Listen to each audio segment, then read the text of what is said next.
Hello every one. അപ്പോൾ നമ്മുടെ മറ്റൊരു വീഡിയോയിലേക്ക് എല്ലാവർക്കും ഒരിക്കൽ കൂടി സ്വാഗതം.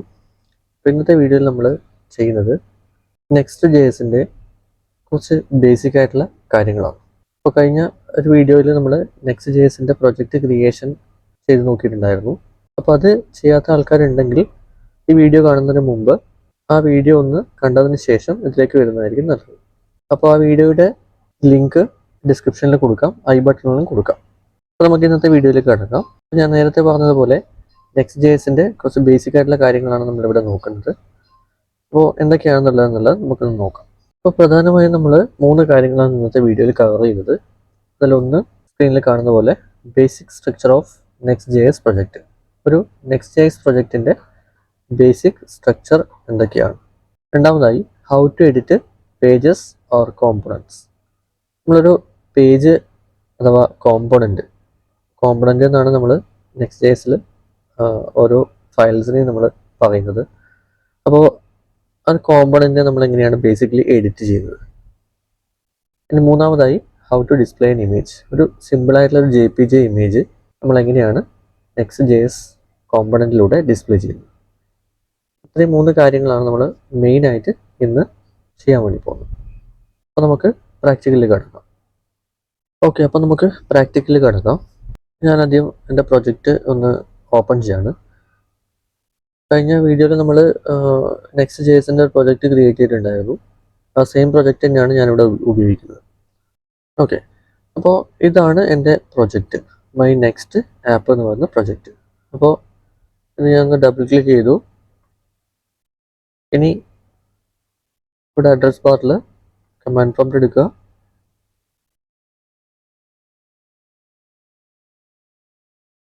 നമുക്ക് വിഷ്വൽ സ്റ്റുഡിയോ കോഡിൽ, ഞാനിവിടെ വിഷ്വൽ സ്റ്റുഡിയോ കോഡാണ് എഡിറ്ററായിട്ട് ഉപയോഗിക്കുന്നത്. ഇവിടെ കോഡ് സ്പേസ് ഡോട്ട്. അപ്പോൾ നമ്മുടെ പ്രൊജക്റ്റ് ഓപ്പണായി വന്നിട്ടുണ്ട്. അപ്പോൾ ഈ ലെഫ്റ്റ് സൈഡിൽ കാണുന്ന ഈ സെക്ഷനെയാണ് നമ്മൾ നമ്മുടെ നെക്സ്റ്റ് ആപ്പ് പ്രൊജക്റ്റിൻ്റെ ഒരു സ്ട്രക്ചർ എന്ന് പറയുന്നത്. ഒരുപാട് ഫോൾഡേഴ്സ് അതുപോലെ തന്നെ ഫയൽസൊക്കെ നമുക്ക് കാണാൻ വേണ്ടി പറ്റുന്നുണ്ട്. ഇതിൽ നമുക്ക് ഏറ്റവും കൂടുതലായിട്ട് ആവശ്യം വരുന്ന ഫോൾഡേഴ്സ് എന്ന് പറയുന്നത് പബ്ലിക് അതുപോലെ ആപ്പ്. ഈ 2 ഫോൾഡേഴ്സാണ് നമ്മൾ ഡയറക്റ്റ്ലി എപ്പോഴും ഹാൻഡിൽ ചെയ്യുന്നത്. അപ്പോൾ ബാക്കി നെക്സ്റ്റ് അതുപോലെ നോഡ് മോഡ്യൂൾ അതുപോലെ കുറേ ഫയൽസൊക്കെ ഇവിടെ കാണാൻ വേണ്ടി പറ്റുന്നുണ്ട്. ഗിറ്റ് ഇഗ്നോർ പാക്കേജ് എന്നൊക്കെ പറഞ്ഞിട്ട് ഒരുപാട് ഫയൽസ് കാണിക്കുന്നുണ്ട്. ഈ കാര്യങ്ങളൊന്നും നമുക്ക് ഡയറക്റ്റ്ലി ഒരിക്കലും ഹാൻഡിൽ ചെയ്യേണ്ടി വരില്ല. അപ്പോൾ എന്താണ് ഡോട്ട് നെക്സ്റ്റ് എന്നുള്ള ഫോൾഡർ? ഇത് ആക്ച്വലി ഒരു ഓട്ടോ ജനറേറ്റഡ് ആയിട്ടുള്ള ഒരു ഫോൾഡറാണ്. അപ്പോൾ ഇതിലേക്ക് നമ്മൾ ഡയറക്റ്റ്ലി എഡിറ്റിങ്ങോ കാര്യങ്ങളോ ഒന്നും ചെയ്യാൻ പാടില്ല. അപ്പോൾ നമുക്ക് അങ്ങനെ എഡിറ്റ് ചെയ്ത് കഴിഞ്ഞാൽ ചിലപ്പോൾ നമ്മുടെ പ്രൊജക്റ്റിന് ഓപ്പോസിഷനായിട്ട് എന്തെങ്കിലും, അതായത് പ്രതികൂലമായിട്ട് എന്തെങ്കിലും ബാധിച്ചേക്കാം. അപ്പോൾ ഈ ഡോട്ട് നെക്സ്റ്റ് എന്ന് പറയുന്ന ആ ഫോൾഡറിൽ നമ്മൾ കാര്യമായിട്ടൊന്നും ചെയ്യാൻ വേണ്ടി പാടില്ല. കാരണം റൺ ടൈമിൽ ഈ പ്രൊജക്റ്റ് റൺ ചെയ്യുന്ന സമയത്ത് അതിൻ്റേതായിട്ടുള്ള പല കോൺഫിഗറേഷൻസ് കാര്യങ്ങളൊക്കെ വേണ്ടി വരും. അപ്പോൾ ഇതൊക്കെ സ്റ്റോർ ചെയ്യുന്ന ലൊക്കേഷനാണ് ഡോട്ട് നെക്സ്റ്റ് എന്ന് പറയുന്ന ഈ ഫോൾഡർ. അഥവാ ഇത് നമ്മൾ ഡിലീറ്റ് ചെയ്ത് പോയാലും കുഴപ്പമില്ല. നെക്സ്റ്റ് ടൈം നമ്മൾ പ്രൊജക്റ്റ് റൺ ചെയ്യുന്ന സമയത്ത് ഇത് ഓട്ടോ ജനറേറ്റഡ് ആയിക്കോളും. അപ്പോൾ ഞാൻ ഇതൊന്ന് ഡിലീറ്റ് ചെയ്തിട്ട് ഒന്ന് കാണിച്ചു തരാം. ഇവിടെ സെലക്ട് ചെയ്തു, റൈറ്റ് ബട്ടൺ കൊടുത്തതിന് ശേഷം ഡിലീറ്റ് കൊടുക്കുകയാണ്. ഇപ്പോൾ കൺഫർമേഷൻ ചോദിക്കുന്നുണ്ട്, മൂവ് ടു റീസൈക്കിൾ ബിൽ. അപ്പോൾ ഞാൻ റീസൈക്കിൾ ബില്ലിലേക്ക് സെൻഡ് ചെയ്തു. ഇപ്പം നമുക്ക് ആ ഒരു ഫോൾഡർ ഇവിടെ അവൈലബിൾ അല്ല. ഇനി അത് നമ്മുടെ ആപ്പ് റൺ ചെയ്തിട്ട് ഒന്ന് നമുക്ക് ചെക്ക് ചെയ്ത് നോക്കാം അത് അവൈലബിൾ ആകുന്നുണ്ടോ എന്നുള്ളത്. റൺ ചെയ്യാനുള്ള കമാൻഡ് താഴെ ടെർമിനലിൽ npm റണ്ണ് ഡേവ് എൻ്റർ കൊടുക്കുകയാണ്. ഓക്കെ, ഇപ്പോൾ നമുക്ക് നോക്കി കഴിഞ്ഞാൽ കാണാൻ വേണ്ടി പറ്റും ആ പഴയ ഫോൾഡർ വീണ്ടും റീജനറേറ്റ് ആയിട്ടുണ്ട്. മാത്രമല്ല നമ്മുടെ ആപ്ലിക്കേഷൻ ഒന്ന് റൺ ചെയ്ത് നോക്കാം. ഓക്കെ, നമ്മുടെ പ്രോജക്റ്റ് ഇപ്പോൾ സക്സസ്ഫുള്ളായി റൺ ആവുന്നുണ്ട്. ഇത് ക്ലോസ് ചെയ്തു, സെർവറിന് സ്റ്റോപ്പ് ചെയ്തു, Ctrl+C. ഇപ്പോൾ ടെർമിനേറ്റ് ബാച്ച് ജോബ്. യെസ്. അപ്പോൾ ഇതാണ് നമ്മുടെ നെക്സ്റ്റ് എന്ന് പറയുന്ന ആ ഒരു ഫോൾഡറിൻ്റെ പ്രത്യേകത. ഈ അടുത്തതായിട്ട് നോഡ് മോഡ്യൂൾസ് ആണ്. നോഡ് മോഡ്യൂൾ എന്ന് പറയുന്നത് ഞാൻ പറഞ്ഞു നമ്മുടെ ഈ ഒരു പ്രൊജക്റ്റ് നെക്സ്റ്റ്, റിയാക്ട്, ആംഗുലർ ഇതൊക്കെ റൺ ചെയ്യുന്നതിന് വേണ്ടി നമുക്ക് NPM ആവശ്യമുണ്ട്. അപ്പോൾ ഈ NPM അവൈലബിൾ ആകുന്നത് നോഡ് മോഡ്യൂൾ ത്രൂ ആണ്, നോഡിൻ്റെ ഇൻസ്റ്റാളേഷനിലൂടെയാണ്. അപ്പോൾ നമുക്ക് നമ്മുടെ പാക്കേജിൻ്റെ കൂടെ, അതായത് പ്രൊജക്റ്റിൻ്റെ കൂടെ അവൈലബിൾ അല്ലാത്ത പല പാക്കേജസ് ഉണ്ടാവും. ഇപ്പോൾ ഡാറ്റാബേസ് കണക്ഷൻ അല്ലെങ്കിൽ API കോളിങ്, അതുപോലെ പല പ്ലഗിനുകൾ, ഇതൊക്കെ നമ്മൾ ഇൻസ്റ്റാൾ ചെയ്യുന്ന സമയത്ത് അതിൻ്റെ ലൈബ്രറികൾ നമുക്ക് അവൈലബിൾ ആകുന്ന ഒരു ലൊക്കേഷനാണ് നോഡ് മോഡ്യൂൾസ്. ഇപ്പോൾ തൽക്കാലം ആ രീതിയിൽ മാത്രം മനസ്സിലാക്കുക. നമ്മൾ മുന്നോട്ട് പോകുന്ന സമയത്ത് അതിൻ്റെ കൂടുതൽ കാര്യങ്ങൾ പഠിക്കും. അപ്പോൾ ആ സമയത്ത് നമുക്ക് കൂടുതലായിട്ട് അതിനെപ്പറ്റി മനസ്സിലാക്കിയെടുക്കാൻ പറ്റും. ഇനി നോഡ് മോഡ്യൂളിൻ്റെ മറ്റൊരു പ്രത്യേകത എന്ന് പറയുന്നത്, നോഡ് മോഡ്യൂൾ ഉൾപ്പെടെ നമുക്ക് പ്രൊജക്റ്റിൻ്റെ സൈസ് എന്ന് പറയുന്നത് വളരെ കൂടുതലായിരിക്കും. ഏകദേശം ഒരു 200 MB ഉണ്ടാവും. അപ്പോൾ നമ്മൾ നമ്മുടെ പ്രൊജക്റ്റിനെ ഒരു ലൊക്കേഷനിൽ നമ്മുടെ സിസ്റ്റത്തിൽ നിന്ന് GitHubലേക്കോ അല്ലെങ്കിൽ ക്ലൗഡിലേക്കോ എന്തെങ്കിലും മാറ്റുന്ന സമയത്ത് നമ്മളൊരിക്കലും ഈ നോഡ് മോഡ്യൂളിനെ ഇൻക്ലൂഡ് ചെയ്യില്ല. നോഡ് മോഡ്യൂൾ ഒഴിവാക്കിയിട്ടാണ് നമ്മൾ എപ്പോഴും എന്ത് ചെയ്യുന്നത്, ഇതിൻ്റെ കോപ്പി പേസ്റ്റ് കാര്യങ്ങളൊക്കെ നമ്മൾ ചെയ്യുന്നത്. അപ്പോൾ നമ്മൾ നോഡ് മോഡ്യൂളിൽ നിന്ന് നമ്മൾ ഒഴിവാക്കിയതിന് ശേഷം മറ്റൊരു സിസ്റ്റത്തിലേക്ക് മാറ്റി ഇനി അവിടെ വീണ്ടും നമ്മൾ റീവർക്ക് ചെയ്യുമ്പോൾ തിരിച്ച് വീണ്ടും നോഡ് മോഡ്യൂൾസിനെ ഇൻക്ലൂഡ് ചെയ്യണം. എന്നാലും മാത്രമേ നമ്മുടെ പ്രൊജക്റ്റ് പ്രോപ്പറായിട്ട് റൺ ചെയ്യത്തുള്ളൂ. അപ്പോൾ അതൊക്കെ ഇപ്പോൾ പെട്ടെന്ന് കേൾക്കുമ്പോൾ കൺഫ്യൂഷൻ ആയിരിക്കും. അപ്പോൾ അത് നമുക്ക് ഓരോന്നായിട്ട് നോക്കാം. ആ സമയത്ത് കൂടുതൽ ഡീറ്റെയിൽ ആയിട്ട് മനസ്സിലാവും. നെക്സ്റ്റ് വണ്ണ് പബ്ലിക് എന്ന് പറയുന്ന ഫോൾഡറാണ്. പബ്ലിക് എന്ന് പറയുന്ന ഫോൾഡർ നമ്മൾ യൂസ് ചെയ്യുന്നത് മെയിനായിട്ട് നമുക്ക് തേർഡ് പാർട്ടി ആയിട്ട് വരുന്ന, അതായത് നമുക്ക് നമ്മുടെ ആപ്ലിക്കേഷനിലേക്ക് യൂസ് ചെയ്യേണ്ടി വരുന്ന പലതരത്തിലുള്ള ഫയൽസ്, ഓഡിയോസ് ഉള്ള ഫയലുകളുണ്ടാവും. ആ ഫയലുകളൊക്കെ നമ്മൾ സ്റ്റോർ ചെയ്യുന്ന ലൊക്കേഷനാണ് പബ്ലിക് എന്ന് പറയുന്ന ഫോൾഡർ.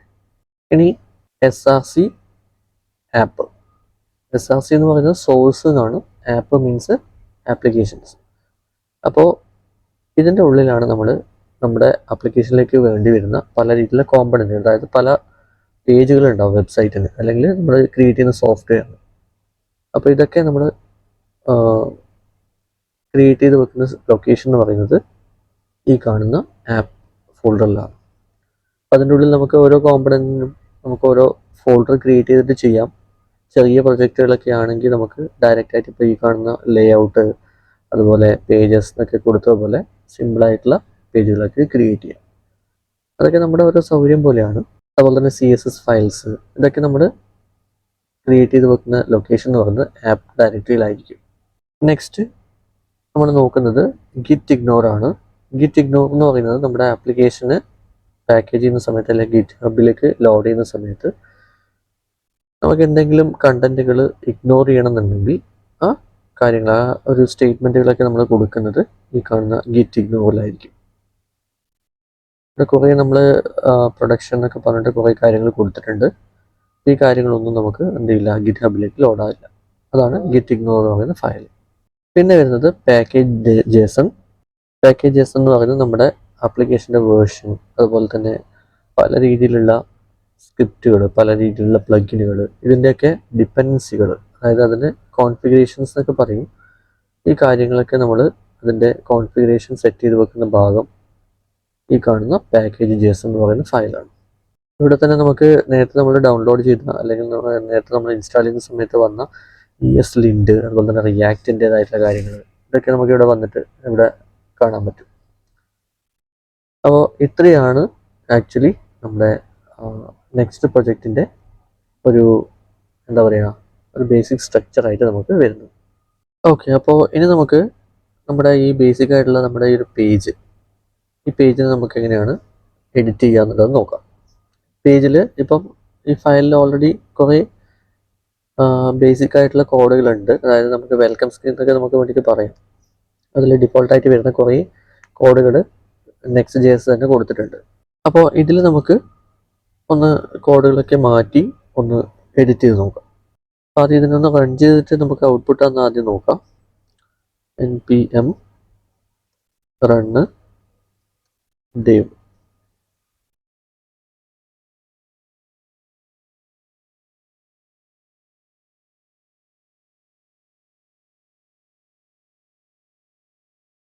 Follow link. ഇതാണ് നമുക്കിപ്പോൾ കിട്ടിയിരിക്കുന്ന ഔട്ട്പുട്ട്. ക്ലോസ് ചെയ്ത് നമുക്ക് നമ്മുടേതായിട്ടുള്ള എന്തെങ്കിലും ടെക്സ്റ്റുകളൊക്കെ കൊടുത്തിട്ട് ചെറിയ ചേഞ്ച് വരുത്താം. അപ്പോൾ ഇതിൽ ഈ കാണുന്ന welcome all to the session, ഇത് നോർമലി നമുക്ക് ആ സ്ക്രീനിൻ്റെ കൂടെ വരുന്നതല്ല, ഞാനൊന്ന് നേരത്തെ എഡിറ്റ് ചെയ്ത് വെച്ചതാണ്. അത് എക്സ്ക്ലൂഡ് ആയിട്ടുള്ള സ്ക്രീൻ ആയിരിക്കും നമുക്ക് വരുന്നത്. ഓക്കെ, സെർവർ സ്റ്റോപ്പ് ചെയ്തു, Ctrl+C കൊടുത്തു. യെസ്, ഇത് നമുക്ക് നോർമലി നമ്മൾ ആദ്യം ചെയ്ത് ശീലിക്കുന്നത് ഹലോ വേൾഡോ അല്ലെങ്കിൽ വെൽക്കം ടു ദ വേൾഡോ ഒക്കെ ആണല്ലോ. അതുപോലെ തന്നെ നമുക്ക് HTML-ൻ്റെ എന്തെങ്കിലും കോഡുകളൊക്കെ കൊടുത്തിട്ട് അതിൻ്റെ ഔട്ട്പുട്ട് എങ്ങനെ വരുന്നുണ്ടോ നോക്കാം. ഞാനിവിടെ ഈ കാണുന്ന എന്താ പറയുക, ഫംഗ്ഷൻ കോമ്പണൻ്റ് എന്നാണ് ഇതിനെ പറയുക. ഒരു ഫംഗ്ഷൻ കോമ്പണൻ്റ് ക്രിയേറ്റ് ചെയ്യുന്ന സമയത്ത് നമുക്ക് എക്സ്പോർട്ട് ഡിഫോൾട്ട് ഫംഗ്ഷൻ ഹോം, ഈ രീതിയിലാണ് നമുക്ക് ഹോം പേജ് ഉണ്ടാകുന്നത്. അപ്പോൾ ഇതിൽ നമ്മൾ റിട്ടേൺ എന്നുള്ള ആ ഒരു ഫംഗ്ഷൻ്റെ ഉള്ളിലാണ് നമ്മുടെ HTML-ൻ്റെ കോഡ് നമ്മൾ യൂഷ്വലി ടൈപ്പ് ചെയ്യുന്നത്. ഈ റെഡിമെയ്ഡായിട്ട് കിട്ടിയിരിക്കുന്ന ഈ ഒരു കോഡിനെ നമുക്ക് ഒന്ന് ചേഞ്ച് ചെയ്തിട്ട് വേറെ രീതിയിലേക്ക് നമുക്ക് നോക്കാം. അപ്പോൾ ഞാനൊരു താഴെ വീണ്ടും പി ടാഗ് തന്നെയാണ് കൊടുക്കുന്നത്. പി ടാഗിൽ ഹലോ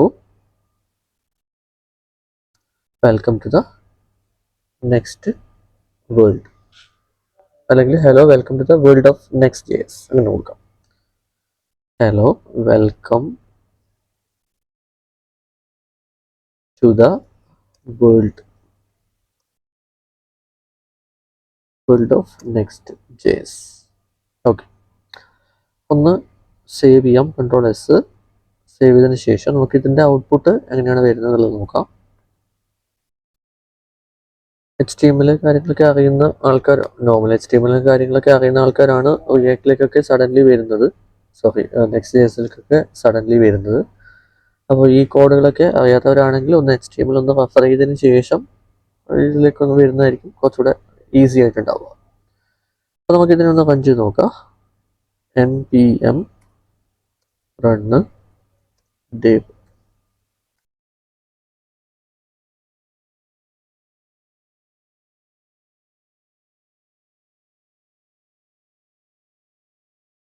ഓക്കെ, വെരി ഗുഡ്. നമ്മളിപ്പോൾ കൊടുത്തിരിക്കുന്ന ടെക്സ്റ്റ് ഇവിടെ വന്നിട്ടുണ്ട്, hello welcome to the world of Next.js.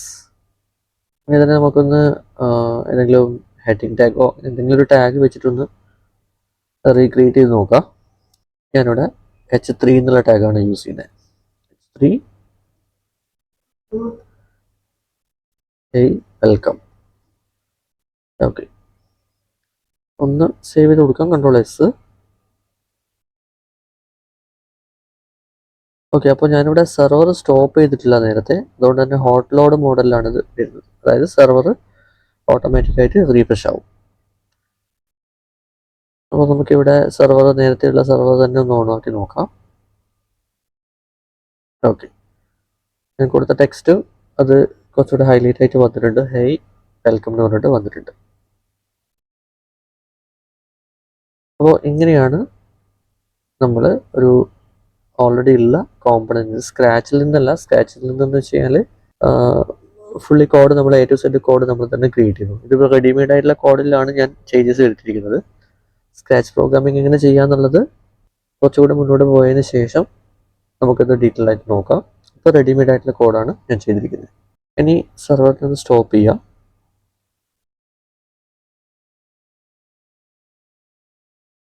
ഇനി നെക്സ്റ്റ് നമ്മൾ ചെയ്യുന്നത് എങ്ങനെയാണ് ഒരു ഇമേജിനെ ഇവിടെ ഡിസ്പ്ലേ ചെയ്യുന്നത്.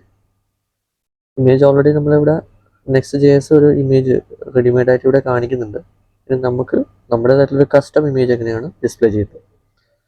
അപ്പോൾ കസ്റ്റം ഇമേജ് നമുക്ക് ഡിസ്പ്ലേ ചെയ്യണമെന്നുണ്ടെങ്കിൽ ഈ ഇമേജ് ടാഗ്, ഇത് image tag HTML image tag അല്ല. നമുക്കിവിടെ മുകളിൽ നോക്കുകയാണെങ്കിൽ Next.js-ൻ്റെ ഒരു ഇമേജ് കോമ്പോണൻറ്റിനെ ഇവിടെ ലോഡ് ചെയ്തിട്ടുണ്ട്. അല്ലെങ്കിൽ നമുക്ക് HTML-ൻ്റെ image tag img tag use ചെയ്യും. ഞാനിവിടെ Next.js-ൻ്റെ കോമ്പോണൻറ്റ് തന്നെയാണ് ഉപയോഗിക്കുന്നത്. അപ്പോൾ ഇത് ഡിസ്പ്ലേ ചെയ്യാൻ വേണ്ടിയിട്ട് തീർച്ചയായിട്ടും ഒരു JPG ഇമേജ് ആവശ്യമുണ്ട്. ഞാനിവിടെ ഓൾറെഡി ഒരു ഇമേജ് ഇവിടെ കണക്ട് ചെയ്തിട്ടുണ്ട്. ഇതിന് പകരം നമുക്ക് ഇതിനൊന്ന് ഡിലീറ്റ് ചെയ്തിട്ട് വീണ്ടും ആ ഒരു ഇമേജ് എങ്ങനെയാണ് ഇവിടെ കണക്ട് ചെയ്യുക എന്നുള്ളത് ഞാൻ കാണിച്ചു തരാം. ഇവിടെ PNG ഇമേജാണ് ഞാൻ യൂസ് ചെയ്യുന്നത്. ഇവിടെ ജസ്റ്റ് സെലക്ട് ചെയ്തു, ഡിലീറ്റ് ചെയ്യാം.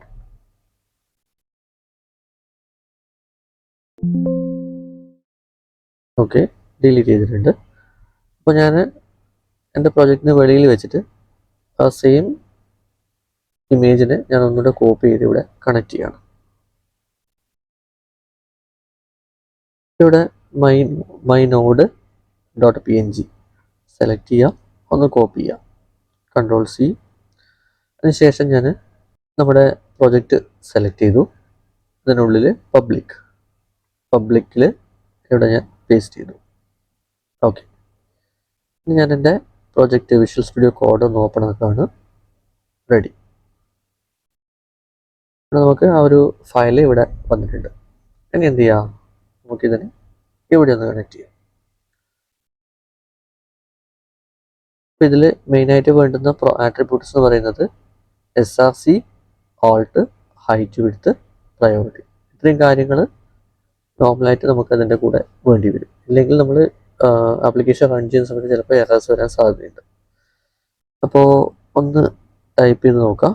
IMG image SRC.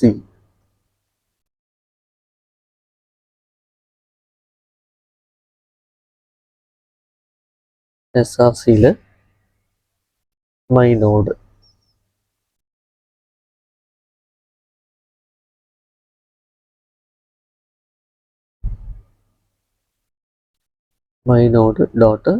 .png.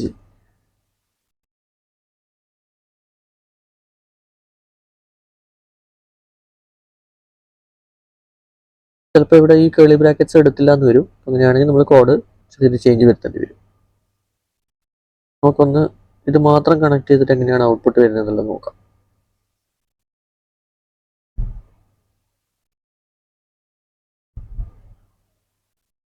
npm run dev.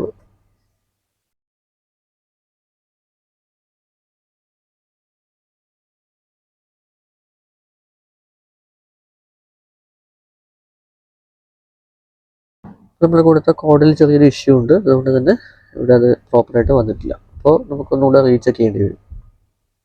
സെർവറിനൊന്ന് stop ചെയ്ത് കൊടുക്കാം.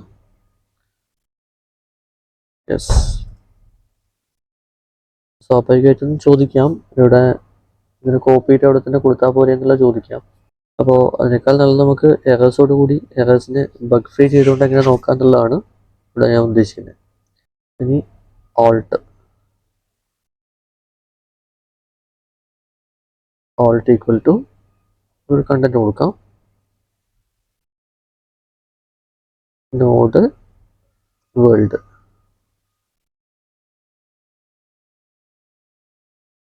ശേഷം വിഡ്ത്ത്, ഹൈറ്റ് ഞാനിവിടെ തൽക്കാലം ഇത് തന്നെ കാര്യങ്ങളൊക്കെ ഞാനിവിടെ ഇത് തന്നെ കോപ്പി ചെയ്യാണ്. ഓക്കെ, ഈ ടാഗിന് ഞാൻ ഒന്ന് സെൽഫ് ക്ലോസിംഗ് ആക്കി മാറ്റാണ്. സെൽഫ് ക്ലോസിംഗ് എന്ന് വെച്ചാൽ മുകളിലുള്ള പോലെ തന്നെയാണ് താഴെയും കൊടുക്കുന്നത്. Self closing. ഇനി ഒന്ന് നമുക്ക് റൺ ചെയ്ത് നോക്കാം.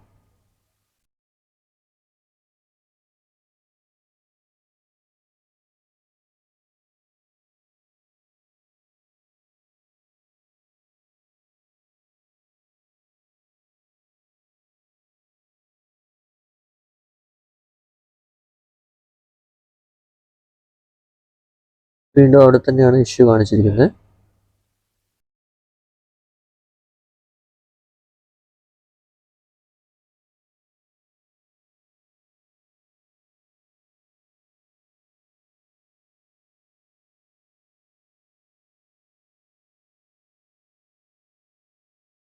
ഓക്കെ, അപ്പോൾ നമുക്ക് ഔട്ട്പുട്ട് കറക്റ്റായിട്ട് വന്നിട്ടുണ്ട്. അപ്പോൾ ഇങ്ങനെയാണ് നമ്മൾ നെക്സ്റ്റ്.js-ലൂടെ ഒരു ഇമേജിനെ ഡിസ്പ്ലേ ചെയ്യിപ്പിക്കുന്നത്. ഓക്കെ, നമുക്ക് സെർവർ ഒന്ന് സ്റ്റോപ്പ് ചെയ്ത് കൊടുക്കാം. Ctrl+C, terminate batch job. Yes. അപ്പോൾ ഈ കാര്യങ്ങൾ എല്ലാവരും ഒന്ന് ട്രൈ ചെയ്ത് നോക്കാം. വീഡിയോ എല്ലാവർക്കും ഹെൽപ്ഫുൾ ആവുമെന്ന് കരുതുന്നു. വീഡിയോ ഇഷ്ടപ്പെട്ടാൽ ലൈക്ക് ചെയ്യുക, മറ്റുള്ളവരിലേക്ക് ഷെയർ ചെയ്ത് കൊടുക്കുക. അതുപോലെ കൂടുതൽ വീഡിയോസിനും അപ്ഡേറ്റ്സിനുമായി ചാനൽ സബ്സ്ക്രൈബ് ചെയ്യുക, ഫേസ്ബുക്ക്, ഇൻസ്റ്റാഗ്രാം പേജുകൾ ഫോളോ ചെയ്യുക. മറ്റൊരു വീഡിയോയിലൂടെ വീണ്ടും കാണാം. അതുവരെ ബൈ.